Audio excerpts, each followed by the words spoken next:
Kas sa teadsid, et keskmine Eesti pere viskab tegelikult ära aastas 220 euro väärtuses toitu? Mulle ei meeldi see akt ise üldse, kui ma pean toitu ära viskama. Paraku mingi kiire elutempoga lihtsalt vahepeal juhtub, et ma pean seda tegema.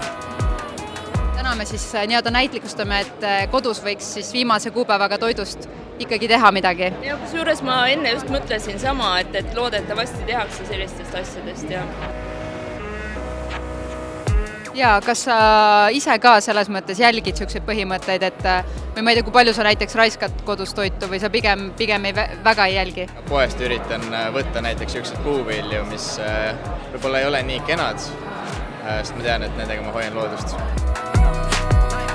Kuivõrd sina mõtled toidu raiskamise peale või kui palju sa näiteks läheb toitu raisku ja miks?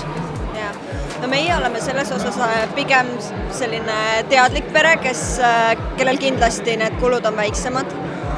Et ma nagu hästi jälgin seda, et mis külmkapis on ja kui mõni asi on täpselt niimoodi, et ongi viimase päeva kuupäevaga, et siis ma praengid ära, et ta ei läheks pahaks. Et selles mõttes, kui ma neid numbreid kuulen, siis ma alati imestan, et kuidas see võimalik on. Et tegelikult see on ju nii lihtne, et kas või sügav külmutad või